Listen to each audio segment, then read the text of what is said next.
नमस्कार दोस्तों, पहलाग में पंकज रौतेला। आप देख रहे हैं अपना उत्तराखंड न्यूज। उत्तराखंड में एक तरफ खबर ये कि प्रदेश के चहुमुखी विकास के लिए नई नई योजनाओं के जरिए इबारत लिखी जा रही है, गढ़ी जा रही है। बहुत कुछ बदल रहा है। बल अपने प्रदेश में सरकारें इस बात का दावा रह रहकर करती आई हैं, आज भी कर रही हैं। लेकिन उससे इतर पहाड़ी क्षेत्रों की एक बहुत बड़ी समस्या हाल के दिनों में हम सबके सामने आ खड़ी हुई है, और ये उन सब दावों के ऊपर दिखती है जो दावे आज तक उत्तराखंड और उत्तराखंड के पहाड़ी जिलों को लेकर होते आए हैं। या ये कहूं कि उन दावों को मुंह चिढ़ाने वाली बात, जिस तरह के आंकड़े, जिस तरह की चिंता, भविष्य में बड़ा संकट उत्तराखंड के पहाड़ी जिलों को लेकर क्या आने वाला है और वो संकट कैसा है, उस संकट को अगर आज देखें तो आज क्या उस संकट से निपटने के लिए कोई प्लान हमारे पास है या हम बना रहे हैं, सरकारें, प्रशासन बना रहा है? अगर नहीं बना पाए तो आने वाले वक्त में क्या होगा?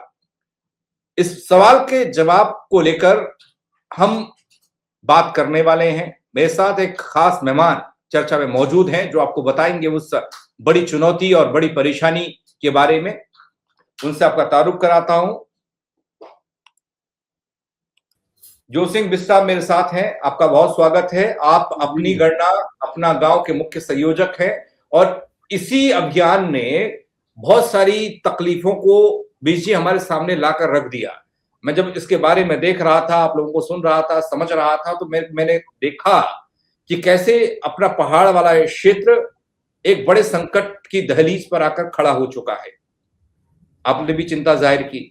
थोड़ा सा मुझे समझाने और बताने की कोशिश कीजिएगा। पहले तो ये कि अपनी गणना अपना गांव, ये अभियान क्या है और इसे आप कैसे चला रहे हैं, इसका मकसद क्या है। फिर उस चिंता की बात भी करूंगा जिसको शायद हमारे पहाड़ी लोग अभी नहीं जानते होंगे, या फिर उसके बारे में आने वाले वक्त में वो समझ पाएंगे कि हम कितनी बड़ी परेशानी के दहलीज पर खड़े हैं। जब गांव ही नहीं होंगे, पहाड़ की अवधारणा को लेकर तो सर उत्तराखंड बना था। आप भी पहाड़ी मूल के पहाड़ी, मैं भी वही था। और आज वो परिभाषा अगर बदल जाए, अगर बुनियादी हिल जाए, तो फिर कहां का पहाड़ी, कहां का पहाड़, थोड़ा बताइएगा। जी रौतेला जी, बहुत बहुत धन्यवाद आपका। आपने मुझे इस विषय पर बातचीत करने के लिए आमंत्रित किया। निश्चित रूप से आपने जो सवाल खड़े किए उन पर चर्चा करने की जरूरत है और उस पर काम करने की जरूरत भी है। और मैं जो मेरे लगभग 50 साल का राजनीतिक और सामाजिक जीवन का जो अनुभव है, मैं उसके आधार पर जो मैं देख समझ पाया, तो भारत सरकार हो या राज्य की सरकार हो, ये अपना जो विकास योजनाओं से लेकर के विभागीय अलग अलग उसका और जनहित के जो योजनाएं करती है, उसका मूल आधार जनसंख्या होता है। और जनसंख्या की हम बात करें तो जनगणना होने के बाद जनसंख्या का आंकड़ा पब्लिश होता है। और ये अब तक का जो इतिहास रहा कि हर 10 साल में भारत सरकार ने जनगणना का काम करवाया। इस बार कोविड की वजह से ये थोड़ा आगे बढ़ गया और 27 फरवरी 2027 की फरवरी में जनगणना होने वाली है। तो ऐसे में जब उत्तराखंड राज्य बना तो उस समय हमारी जो सबकी सोच, मैं भी राज्य आंदोलनकारी हूँ, थी कि लखनऊ जैसे उत्तर प्रदेश जैसे विशाल प्रदेश के साथ हमारे जो पर्वतीय अंचल है उसकी सुनवाई होना, उस पर विकास के काम धरातल पर होना संभव नहीं है, इसलिए अलग राज्य की मांग हुई। मैं संक्षिप्त में बात करूंगा तो अलग राज्य की मांग होने के बाद माननीय अटल बिहारी वाजपेयी जी ने उत्तराखंड राज्य का गठन करने के साथ यहाँ पर जो 70 विधानसभा क्षेत्र आवंटित किए, उन 70 विधानसभा क्षेत्रों के लिए एक फॉर्मूला तय किया गया कि जो उत्तराखंड की 1971 की जनसंख्या, क्योंकि उस समय जब हमारा राज्य बना पूरे देश की लोकसभा और विधानसभा सीटों का परिसीमन 1971 की जनसंख्या पर हो रखा था, तो हमारा भी स्वाभाविक बात है कि 1971 की जनसंख्या पर होता। और उसके लिए एक फॉर्मूला निकाला गया कि जो पर्वतीय क्षेत्र है, जो राज्य की 2001 की कुल जनसंख्या थी उसमें 70 का भाग देने के बाद जो एक विधानसभा की औसत जनसंख्या निकली, उसमें से पर्वतीय क्षेत्र के जो 9 जिले थे उनकी विधानसभाओं, उनको विधानसभा सीटें आवंटित करने के लिए -10% करके उसमें फिर उस औसत जो पर्वतीय क्षेत्र के लिए औसत जनसंख्या निकली -10% और मैदानी क्षेत्र के लिए +10%। तो उसके आधार पर जब सीटों का आवंटन हुआ तो 9 जिलों को मिली 40 विधानसभा और 4 जिलों को मिली 30 विधानसभा। उसके बाद वाजपेयी जी ने एक काम उत्तराखंड राज्य गठन के साथ और किया था कि परिसीमन आयोग का गठन किया और 2026 तक जो है देश की लोकसभा और विधानसभा की सीटों की संख्या को फ्रीज करने का काम भी उनकी सरकार ने किया। तो जो परिसीमन आयोग गठित हुआ वो 2001 की जनसंख्या का आंकड़ा प्रकाशित होने के साथ साथ ही गठित किया गया था। तो उन्होंने 2001 की जनसंख्या पर पूरे देश में परिसीमन किया और जब उस पर परिसीमन हुआ तो हमारे जो 9 पर्वतीय जिले थे जिनको 40 विधानसभा सीट 71 की जनसंख्या पर मिली हुई थी, वो घट करके 6 सीटें पहाड़ी जिलों की घट करके और 34 रह गई और 4 मैदानी जिलों की 36 हो गई। मैं आपको एक चीज और बता देता हूं कि 1971 और 81 के बीच में जो जनसंख्या वृद्धि दर थी पर्वतीय जिलों की वो 20% थी और जो मैदानी जिलों की थी वो 27% थी। लेकिन 2011 की जो जनगणना हुई, 2011 की जनगणना के बाद जो जनसंख्या वृद्धि दर थी 9 पर्वतीय जिलों की वो मात्र 4% पर रह गई, 20 से घट करके 4%, और मैदानी जिलों की ये 19%। तो पलायन तो मैदानी क्षेत्र से भी हुआ है लेकिन पहाड़ों से ज्यादा पलायन हुआ। अब पलायन पर सवाल उठता है और ये माना जाता है कि सरकार अकर्मण्य रही, सरकार ने काम नहीं किया इसलिए पलायन हुआ। मैं ऐसा नहीं मानता। मेरा मानना इससे अलग है कि पहाड़ में अगर हम पढ़ लिख भी जाएं तो हमको अपनी योग्यता क्षमता के अनुरूप जीवन में अपने लक्ष्य को हासिल करने के पहाड़ से बाहर निकलना पड़ता है। हर व्यक्ति को गांव से बाहर निकलना पड़ता है, चाहे पहाड़ का गांव चाहे मैदान का गांव। जी, इसलिए पलायन हुआ, इस पर हम फोकस करके ये रोना पीटना करें कि साहब पलायन गलत हो गया, सरकार ने कुछ नहीं किया। मैं दूसरी बात कर रहा हूं कि भाई पलायन हमारी चाहे जरूरत थी चाहे मजबूरी थी, हम गांव से बाहर गए, हमने अपने जीवन स्तर को सुधारने के लिए, अपने बच्चों की पढ़ाई के लिए या और कुछ करने के लिए, कारोबार करने के लिए बाहर का रास्ता चुना।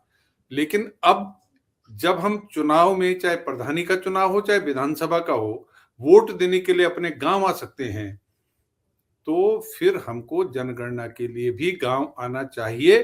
सरकार अपना काम करेगी लेकिन जो हम नागरिक के रूप में एक हमारी जिम्मेदारी है तो हमको अपने गांव की सुध बुध लेनी पड़ेगी। हमने अपने गांव की, हम जब अमेरिका से देवता पूजने के लिए, घड़ियाला लगाने के लिए गांव आ सकते हैं तो एक बार जनगणना के लिए अपने परिवार के साथ क्यों नहीं आ सकते।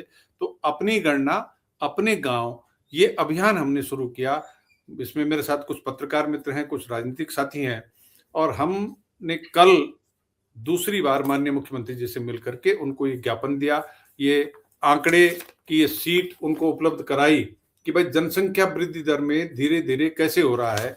हमने 2011 के बाद 2027 की जो जनगणना होगी उसमें जो संभावित जनसंख्या आंकड़ा निकल करके आएगा, संभावित, हमने उस पर देखा तो पर्वतीय जिलों की जनसंख्या बढ़ने के बजाय -4% हो रही है। और आपको जानकर ताज्जुब होगा कि अल्मोड़ा और पौड़ी यहाँ पर -10% हो रहा है, जनसंख्या बढ़ने के बजाय 10% घटोतरी हो रही है और टिहरी में 5% घटोतरी हो रही है।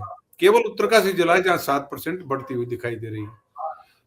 तो इसलिए हमारी यह है कि हम बातें करें, हम आरोप प्रत्यारोप लगाएं, इससे बेहतर यह है कि हम अपनी जिम्मेदारी समझ करके अपने राज्य के लिए, अपने गांव के लिए, अपने क्षेत्र के लिए जनगणना के समय घर आकर के अगर गणना कराएंगे तो केवल विधानसभा सीटों को बचाने का मसला नहीं है। लोग कहें साहब, एक बात निकल कर क्या आती है, पिछली बार जब हमने इस पर बात करी 2011 की जनगणना से पहले, मैंने 3000 अंतर्देशीय पत्र तब भी लिखे थे लोगों को कि जनगणना के लिए वापस गांव में आइए।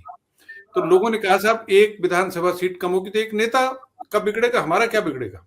ये सोचना लोगों का नासमझी की बात है। मैं अलग अलग विभागों में जाकर के जो मैंने आंकड़े एकत्र किए हैं उसके आधार पर जो मुझे जानकारी मिली तो एक विधानसभा सीट होने का मतलब एक प्रतिनिधित्व कम होने के साथ साथ एक साल में 200 करोड़ के विकास योजनाओं के बजट की कटौती। तो अगर 2027 का जो संभावित जनसंख्या आंकड़ा मैं देख रहा हूं उसमें पर्वतीय जिलों की 9 सीटें कम होंगी तो 1800 से 2000 करोड़ की एक साल की कटौती बजट में होगी। ये तो होगा विधानसभा घटने का नुकसान। लेकिन पंचायत को पैसा मिलता है राज्य वित्त का, जो केंद्रीय वित्त का पैसा मिलता है उसमें कटौती होगी जब जनसंख्या घटेगी।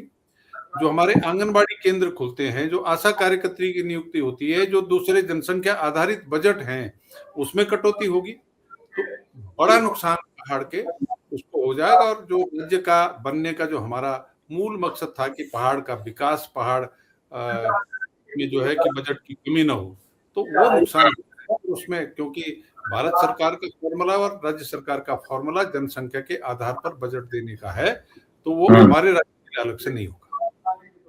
ये सबसे बड़ी बात जब आज परेशानी खड़ी हुई है वो पलायन से खड़ी हुई है। आपने तो बहुत सारी सरकारें देखी हैं उत्तर प्रदेश से लेकर उत्तराखंड में। मैं थोड़ा सा इसको लेकर चिंतित हूं क्योंकि प्रवासीय सम्मेलन, प्रवासियों के लिए हम लोग बहुत सारे ऑफर, बहुत सारी चीजें प्रदेश के मुख्यमंत्री पुष्कर सिंह धामी भी करते दिखाई देते हैं। आप कितना असर देख पा रहे हैं? जो रिवर्स पलायन, रिवर्स माइग्रेशन का जो हम दौर चलाना चाहते हैं, लोग घर वापस आए, तो वो उन लोगों से हम बात करते हैं जो हमारे साथ, हमारे संगी जो बाहर निकल गए, हम भी उन युवाओं में शामिल हैं, तो उनको कहते हैं कि आप इसके लिए चुनौतियां बहुत हैं। अगर हम एक चीज से निपट रहे हैं तो दूसरी से निपट रहे, तीसरी मौजूदा वक्त में वो बताते हैं, उदाहरण देते हैं जो गांव में हैं, जो लोग बचे हुए, वो उनकी समस्या, उनकी चुनौतियों को बता रहे हैं। बोल रहे हैं अब तो ना खेती बाड़ी रह गई, ना अब जंगली जानवरों से खतरा अलग से हो गया। तो ये मैं जंगली जानवरों वाले मसले पर, हाँ, मैं तो विशुद्ध रूप से किसान रहा हूं। मैंने खेती बाड़ी अपने हाथ से हल चलाया, गैती बेलचा सब्बल से लेके खेती बाड़ी के सारे काम किए और खूब खेती का काम किया। उस समय भी जंगली सुअर होता था, उस समय भी ये बंदर थे। अब हम लोग थोड़ा सा आक्रमण्य होते जा रहे हैं, दूसरे की देखा देखी, पढ़ाई लिखाई का बहाना करके नौकरी की तरफ हमारा फोकस ज्यादा हो गया और नौकरी करने की मानसिकता ने हमको मालिक जो हम थे अपने खेत में किसान के रूप में, हम नौकर बनने की दिशा में बढ़ रहे हैं। भाई जो अच्छे हुनरमंद लोग हैं वो अगर बाहर जाके तरक्की कर सकते हैं तो अच्छी बात है, मैं उसका विरोध नहीं करता। मैं केवल ये कहना चाहता हूं कि जो नौजवान कम पढ़ लिख के छोटी तनख्वाह पे नौकरी करने जा रहे हैं, उनको अपने गांव में इर्द गिर्द अपने रोजगार की तलाश करनी चाहिए। हमने बहुत सारे काम छोड़ दिए। हमारे यहाँ आप देखिएगा कि जितना भी भवन निर्माण का काम है, निर्माण का काम है, उस पर एक पहाड़ी भाई काम नहीं करता है। बिजनौर, नजीबाबाद, पश्चिमी उत्तर प्रदेश, नेपाल, उड़ीसा से लोग आते हैं, बिहार के लोग आते हैं, वो काम कर रहे हैं। हम अपने नजदीक पर उस काम करने को अगर शर्म महसूस कर रहे हैं तो दूर के जिले में चले जाए ना, क्या फर्क पड़ता है। लेकिन हम मेहनत कश जो हमारी थी मिट्टी से लिपट करके रहने की, वो भावना कमजोर हो रही है। हम नौकरी जहां आराम तलबी है, हम उस रास्ते को ढूंढ रहे हैं, जहां पर कोई रिस्क नहीं है, हम उस रास्ते को ढूंढ रहे हैं। तो उस पर केवल सरकार काम करेगी ऐसा संभव नहीं है। मैं ये मानता हूं कि हमारे जो कथावाचक हैं, हमारे जो ये अभी सिंगर हैं जो स्टेज शो करते हैं, या हमारे जो ऐसे इन्फ्लुएंसर हैं, उन लोगों की भी मदद लेने की जरूरत है कि भाई वातावरण को बदलो, नौकरी करने के बजाय स्वरोजगार की दिशा में अपने क्षेत्र में हम क्या कर सकते हैं। बहुत सारे लोग, लॉकडाउन एक हमारे सामने बड़ा उदाहरण है कि जब लोग जो पलायन करे हुए लोग, उन्होंने उस क्षेत्र में परेशानी महसूस की, अपने को असुरक्षित महसूस किया, तो उन्होंने अपनी सुरक्षा अपने गांव के पैतृक मकान में, अपने घर में ढूंढी और वहां आए, और लगभग 7 से 8 लाख लोग आए। हम इसमें यही तो कह रहे हैं कि जो 7 से 8 लाख लोग लॉकडाउन में अपने गांव में वापस आए थे, भाइयों आपसे विनती है हाथ जोड़ करके कि इस समय जनगणना के समय अपने पूरे परिवार के साथ करके अपनी जनगणना गांव में करा दो, जन्मभूमि का कर्ज लौटा दो। जो मुख्यमंत्री के रूप एक लाइन में और कह रहा हूँ, पहले मुख्यमंत्री, इन्होंने वैसे तो कई चीजों में उत्तराखंड को नंबर 1 पर लाने का काम किया, लेकिन ये पहले मुख्यमंत्री है जिन्होंने प्रवासियों का सबसे पहले इन्वेस्टर समिट में जगह जगह जाकर के, जहां पर इन्वेस्टर समिट की परेड कराई, लोगों से मीटिंग करी, तो प्रवासियों को उसमें जरूर इन्वॉल्व किया। ये बहुत अच्छी बात है। उसके बाद 2 प्रवासी सम्मेलन, राज्य के 25 साल पर 1 प्रवासी सम्मेलन हुआ, अंतर्राष्ट्रीय जो प्रवासी लोग हैं उनको भी बुलाया गया, और जब जब जाते हैं तो प्रवासियों से मुलाकात करके उनका हालचाल पूछ करके उनका उत्साहवर्धन करने का काम करते हैं। इस राज्य के लिए उनका क्या योगदान हो सकता है, इस पर बात करते हैं। तो मैं एक मानता हूं जो कल हमने माननीय मुख्यमंत्री जी को चिट्ठी लिख करके दी, उसमें निवेदन यही किया कि भाई आप राज्य के पहले मुख्यमंत्री हैं जिन्होंने प्रवासियों की सुध ली, इसलिए प्रवासी उनकी अगर आप अपील करेंगे तो प्रवासी इस बार आपके कहने पर दौड़ दौड़ करके घर आएगा और अपने गांव में गणना कराएगा। और पर्वतीय जिलों की जो हम मैदान में रह रहे हैं अपने राज्य के अंदर, अगर हम सारे लोग सपरिवार घर चले जाएंगे, एक दिन के बच्चे से लेके 90 साल के बूढ़े तक, तो सारा संकट खत्म हो जाएगा। ये सीट कम होने से लेके, बजट कम होने से लेके सब चीजें ठीक हो जाएंगी। और बाकी जो दिल्ली, बंबई, पंजाब में जो भाई रहते हैं, दूसरे राज्यों में रहते हैं, उनसे भी हम निवेदन करें कि अपने संसाधनों पर आओ। सब सरकार छोड़ो ना, कुछ अपना भी तो देखो। हम जब उदाहरण प्रस्तुत करेंगे तो निश्चित रूप से फिर उसका भविष्य में अच्छा परिणाम आएगा। एक ये करना चाहिए। और दूसरी ये क्या उस बड़ी समस्या का समाधान का जरिया है? क्योंकि आपने कहा ना, अभी वोट देने आते हैं, भगवान पूजने आते हैं, देवी देवता पूजते हैं, वो एक लिमिटेड समय के लिए होता है कि वोट डाला चले गए, या फिर जनगणना करने आएंगे चले जाएंगे। तो जो पहाड़ों के प्रति चिंता है, या उनके जो बर्बाद होने या ताला लगने, घर में बंजर होने या जमीन खत्म होने, ये सब के सवाल है, इसका समाधान निकलेगा? देखिए, ये पहली सीढ़ी है। हर 10 साल में एक बार जनगणना के लिए अगर हम घर आते हैं तो मैंने कहा ना कि बहुत सारी विकास योजनाओं का बजट जो जनसंख्या आधारित होता है वो बचेगा। लेकिन उसके साथ जब गांव में आदमी आएगा, लोगों से बातचीत करेगा, गांव के प्रति उसका जुड़ाव जिंदा होगा, तो फिर वोटर लिस्ट में भी नाम लिखा देगा। तो फिर जो चुनाव लड़ने वाले लोग हैं उनसे बातचीत में रहते हैं, उनसे संपर्क बनाए रखते हैं, फिर उनको घर भी बुलाते हैं। तो जिनका आना जाना घट रहा है, और जब आदमी वापस गांव आएगा, तो मैं ये मानता हूं कि जितने लोग लॉकडाउन में आए थे उनसे 3 से 5% या 6% लोगों ने फिर वापस नहीं गए। उसके बाद मेरे पलायन आयोग का आंकड़ा भी खंगाला, तो अब तक जो है धामी जी के प्रयास से 6% उसमें रिवर्स पलायन में बढ़ोतरी हुई है। तो ये 9-10% लोग अगर वापस आए हैं, तो इसका मतलब कि धामी जी ने जो प्रयास किया और पलायन निवारण आयोग ने जो स्टडी की, और उसके बाद जो एक प्रवासी सेल यहाँ पर खोला गया सरकार की तरफ से, धामी जी की सरकार की तरफ से, तो उससे ये दिख रहा है कि सरकार भी इस दिशा में सोच रही है, कुछ कदम आगे बढ़ा रही है। जो स्वरोजगार की योजना है उनके बजट में, इस साल के बजट में देखा रहा था कि काफी बढ़ोतरी की गई है।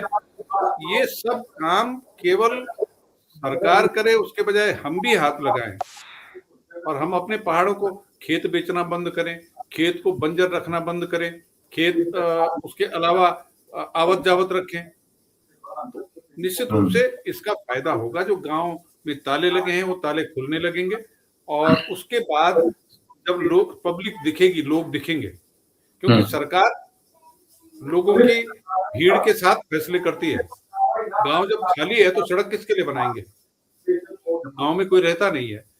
चिंता तो मुझे ये भी हो रही है कि जब जनगणना होगी और अगर प्रवासी घर आकर गणना नहीं कराएंगे, तो लगभग 500 ग्राम पंचायतों का अस्तित्व खत्म होने वाला है। आप इस पर बात करिए तो 500 प्रधान के पद, और उसके साथ तकरीबन 4000 ग्राम पंचायत सदस्य के पद खत्म होंगे। तो 500 ग्राम प्रधान के पद खत्म होंगे, तो लगभग 200 क्षेत्र पंचायत सदस्य के पद और 20-25 जो है कि जिला पंचायत सदस्य के पद कम होंगे। तो ये जो नुकसान हो रहा है, जो लोग इन चुनाव में, पंचायत के चुनाव के साथ जुड़ करके वहां गांव में रहते हैं, वो भी तो भागेंगे फिर। तो इसलिए इस पर इस समय प्रवासी भाइयों से हम अच्छा, ये इस पर थोड़ा सा एक दो सवाल मेरे हैं। जैसे आप सियासी भी हैं, सियासत भी आप करते हैं, क्रिया की प्रतिक्रिया होती है। जैसे आपने सड़क का एक उदाहरण दिया, किसके लिए बनाएंगे, और वो लोग कहते हैं कि सड़क नहीं है, शिक्षा के लिए स्कूल नहीं है, स्वास्थ्य की व्यवस्था नहीं है, परेशानियां तमाम है, हम कैसे जाएंगे, कैसे वहां पर रह पाएंगे। आज भी हमारे सामने पहाड़ों में हम देखते हैं तो बहुत सारी चुनौतियां हैं। उन चुनौतियों को जोशी बिष्ट कैसे देखते हैं? एक सवाल तो ये है पहाड़ी चुनौतियों, और दूसरा ये, जब हम जनता से ये अपील कर रहे होते हैं या ये चाहते हैं कि लोग वापस आए, तो कहने वाले ये भी कहते हैं कि पहाड़ की सियासत करने वाले खुद मैदान में महल बनाकर रह रहे हैं। इस पर क्या कहेंगे आप? बिल्कुल, आपने जो सारी बातें कही, मैं पहली बात ये कहता हूँ कि जैसे हम लोग पहाड़ से पलायन करके देहरादून, हरिद्वार, हल्द्वानी, रुद्रपुर जैसे शहरों में आ रहे हैं, तो हर दिन एक नया गांव बस रहा है देहरादून में। तो उसने जहां जहां वो नई बस्ती बस रही तो वहां सड़क भी बन रही है, बिजली भी लग रही है, पानी भी आ रहा है। और जो पहाड़ का गांव खाली होगा जहां आदमी नहीं है तो वहां सड़क की चिंता भी घट गई, स्कूल की चिंता भी घट गई, बिजली पानी की चिंता भी घट गई। मैं ये कह रहा हूं कि जनसंख्या आंकड़ा अगर बढ़ जाएगा तो स्वाभाविक बात है कि वही जनसंख्या आंकड़ा 10,000 जहां पर होगा वहां पर एक एडिशनल पीएचसी खुलेगी, 500 जहां पर होगा वहां एक नई ग्राम पंचायत बनेगी।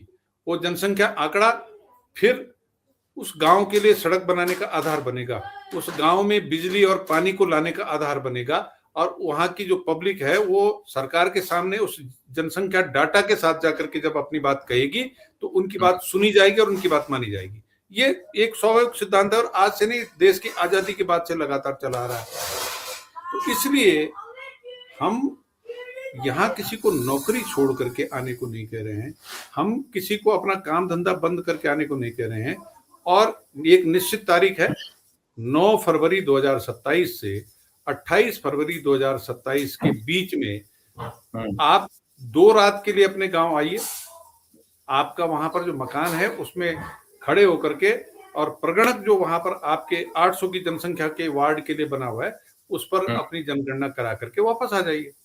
इसमें मैं अब मजे की बात बताऊं, लोग कह रहे साहब मेरा वोटर लिस्ट में तो गांव में नाम नहीं है, कोई फर्क नहीं पड़ता है। आधार कार्ड साहब मैंने दिल्ली का बना रखा है, कोई फर्क नहीं पड़ता है। मेरा जो है वोटर आईडी नहीं है, आधार कार्ड नहीं है, बैंक का कागज नहीं है, पैन कार्ड नहीं है। आपके किसी कागज की जरूरत नहीं है, आप खाली हाथ आइए, अपने मकान में खड़े होइए, अपने प्रधान जी को बोलिए कि प्रधान जी मैं जनगणना के लिए गांव आया हूं। प्रधान जी प्रगणक को आपके पास ला करके आपकी गणना करवाने के बाद आपको हाथ जोड़ करके नमस्कार करके और जब आप आना चाहेंगे तो आपको सड़क तक पहुंचा के चले जाएंगे। ये वातावरण हम बनाने की कोशिश कर रहे हैं। इस पर वो चुनौतियों का जिक्र आप नहीं कर पा रहे, नहीं कर रहे ना। थोड़ा सा मैं ये चाहता था कि आज के दौर में अभी विधानसभा में कहा गया कि भाई इतने स्कूलों पर ताले लगते हैं, हमारे पास स्कूल भी थे, हमारे पास अस्पताल भी थे। आप ये आपने जो बात कही ना कि स्कूल थे और ताले लग गए, क्यों? सवाल यहाँ पर आना चाहिए। लोग नहीं है, रोजगार नहीं है लोगों के पास, खेती बाड़ी से काम नहीं चल रहा। मैं सहमत नहीं हूँ। मैं आपसे एक निवेदन करना चाह रहा हूँ रोतेला जी कि सरकारी स्कूल जहां पर पढ़ा लिखा ग्रेजुएट या पोस्ट ग्रेजुएट और फिर ट्रेनिंग शुदा अध्यापक है, हम उस पर भरोसा करने के बजाय हम सिंपल इंटर या बीए पास अध्यापक जहां पर पढ़ा रहा है हम वहां पर फीस दे करके प्राइवेट स्कूल में भरोसा कर रहे हैं। बात मैं अपने एक उदाहरण देता हूं। मेरे ब्लॉक की जो जिला पंचायत वार्ड धमाड़ी है, वहां के एक गांव की महिला की तबीयत जब खराब हुई तो उन्होंने अपने पीएचसी छाम में लाने के बजाय उसको चिन्हैली छोड़ ले गए और वहां से उत्तरकाशी ले गए। वहां भी सीएचसी है, चिन्हैली छोड़ भी सीएचसी है और अपने यहाँ भी सीएचसी, लेकिन भरोसा अपने पर नहीं है, चिन्हैली छोड़ पर है। ये जो मैं उदाहरण दे रहा हूं, ऐसे ही सरकारी स्कूलों पर हमने मान लिया कि यहाँ पढ़ाई नहीं होती, ये मानसिकता बन गई। आप भेजिए तो बच्चे को, जब आप भरोसा करेंगे तो तभी वो जिम्मेदारी समझेंगे। और जब सरकारी स्कूल पर हमने कहा कि साहब हमने भेजना ही नहीं है, हमने तो प्राइवेट में ही भेजना है, तो जब छात्र नहीं होगा। अच्छा, ये एक सवाल चलिए और चलते चलते मैं बताता हूँ, मैं पूछ लेता हूँ, क्योंकि अब 27 में जनगणना होगी तो परिसीमन और वो विधानसभा क्षेत्रों का घटना बढ़ना ये हम सब देखेंगे, तो उसको लेकर आपके पास क्या जानकारी है कि कितनी सीटें मैदान की बढ़ रही है? और मैं एक और तस्वीर देख रहा हूँ, पहाड़ी नेताओं पर, पहाड़ी विधायकों पर मैदानी इलाके के नेता और मैदानी इलाके के विधायक हमेशा देख रहा हूँ, ये नया चलन चला है, हावी होते दिख रहे हैं। वही सवाल करते हैं उनसे, भाई जाते क्यों नहीं, करते क्यों नहीं, कौन कह रहा है आपको? एक अलग तरह का मैदान पहाड़ ये भी चल रहा है सियासत में, इसको आप कैसे देखते हैं? देखिए, मैदान पहाड़ अगर विधायक जनता जब चुन करके आशीर्वाद देती है, काम करने का मौका देती है, तो जो लोग जिम्मेदारी से काम करते हैं उन पर कोई सवाल नहीं उठा सकता है।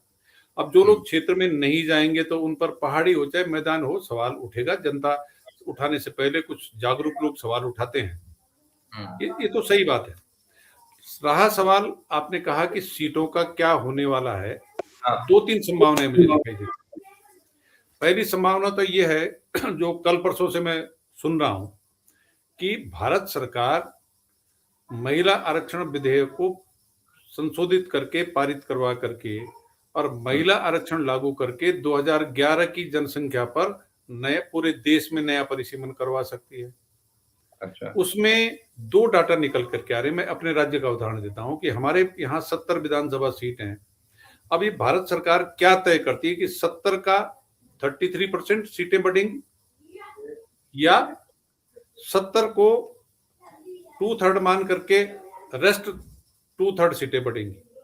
अगर 70 की 33% सीटें बढ़ती हैं तो तब सीटें होंगी राज्य में 93 और अगर 70 को 2/3 मान लिया जाता है तो 1/3 सीटें फिर होंगी 35, 70 का आधा, तब 105 होंगी।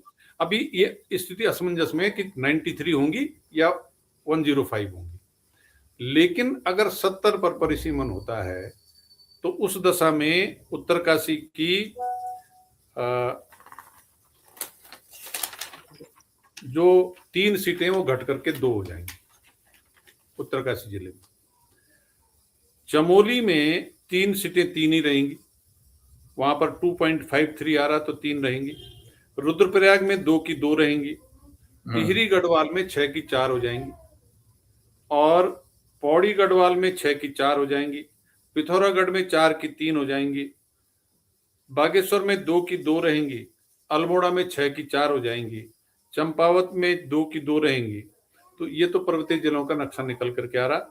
और देहरादून की 10 सीटें बढ़ करके 12 हो जाएंगी। हरिद्वार की 11 सीटें बढ़ करके 13 हो जाएंगी। नैनीताल की 6 सीटें 6 की 6 रहेंगी, बढ़ेंगी नहीं। और उधम सिंह नगर की 9 सीटें बढ़ करके 12 हो जाएंगी। तो रेशियो बनेगा 26 9 पर्वतीय जिलों को और 44 4 मैदानी जिलों को। तो ये 70 की सीट पर है। अभी मैं थोड़ा अगली बार जब मुलाकात होगी तब मैं 93 और 105 का भी डाटा देख लूंगा, फिर लोकसभा सीटों की संख्या में बढ़ोतरी होगी। लेकिन मेरे को तो इसी में चिंता लग रही बीजी। मैं देख रहा था 9 सीटें घट रही हैं। हाँ, ये तो फिर हमने जो पिछला वाला आपने बताया कि कितनी सीटें 11 में और उससे पहले परिसीमन में हम लोगों के लिए तो बहुत 6 सीटें कम हो गई थी। हाँ, तो फिर आगे और संकट है ना। चलिए ठीक है, मैं थोड़ा सा जानना और समझना चाह रहा था क्योंकि लोग बहुत सारी बातें करते हैं तो उनको इस बात की भी जानकारी होनी चाहिए कि भाई ये एक चीज ऐसी भी है प्रदेश में, इस ओर भी जरा देखो। आने वाले वक्त में तुम्हारे गांव ही खाली नहीं हो, तुम्हारे नेता भी गायब हो जाएंगे, सियासत गायब हो जाएगी, कुछ नहीं बचेगा। तो फिर वो तो सब गड़बड़ी है ना, वो तो पर फिर भालू जंगल में बानर ये सभी रहेंगे, गुलदार उलदार ना। चलिए बहुत शुक्रिया आपका, आप बहुत अच्छी मेहनत कर रहे हैं। फिर मुलाकात आपसे होगी और ज्यादा अपडेट आपसे मैं लेकर जनता तक पहुंचाने की कोशिश करूंगा। बहुत अच्छी जानकारी आपने दी, बहुत शुक्रिया बीजी। जी बहुत धन्यवाद। तो बस वो चिंता जो पहाड़ और पहाड़ियों को लेकर है, वो पहाड़ियों की वजह से ही है, मुझे ऐसा लगता है, जो जोशी बेसी बता रहे थे। अब समाधान भी पहाड़ी करेगा, बिना पहाड़ी के समाधान भी नहीं हो सकता। थोड़ा सा सोचिएगा, विचार करिएगा इस बात पर भी कि कहां पर हम खुद स्वयं कमजोर पड़ रहे हैं या हम कमजोर हो गए हैं। कैसे डेमोग्राफिक चेंज की बात करते करते अपना पहाड़ खाली हो रहा है, मैदान पर दबाव बढ़ रहा है, सब लोग शहर आना चाहते हैं, गांव कोई रहना नहीं चाहता। फिर आने वाले वक्त में तो गांव में बानर ही मिलेंगे, गुलदार ही मिलेंगे, सुअर ही मिलेंगे। बताइएगा दोस्तों, चर्चा में आपको क्या, आपके मन में सवालात हैं, आपकी राय क्या है इस बाबत, बिजली की बात आपको कैसी लगी, और शेयर भी कीजिएगा ताकि और लोग भी देख पाए, समझ पाए, इस नई परेशानी से कैसे निपटें ये बता पाए। फेसबुक पर देखें तो फॉलो कीजिएगा मुझे, और यूट्यूब पर देखें तो सब्सक्राइब कीजिएगा। मेरे साथ जुड़ने के लिए आप सबका बहुत शुक्रिया दोस्तों। जय उत्तराखंड।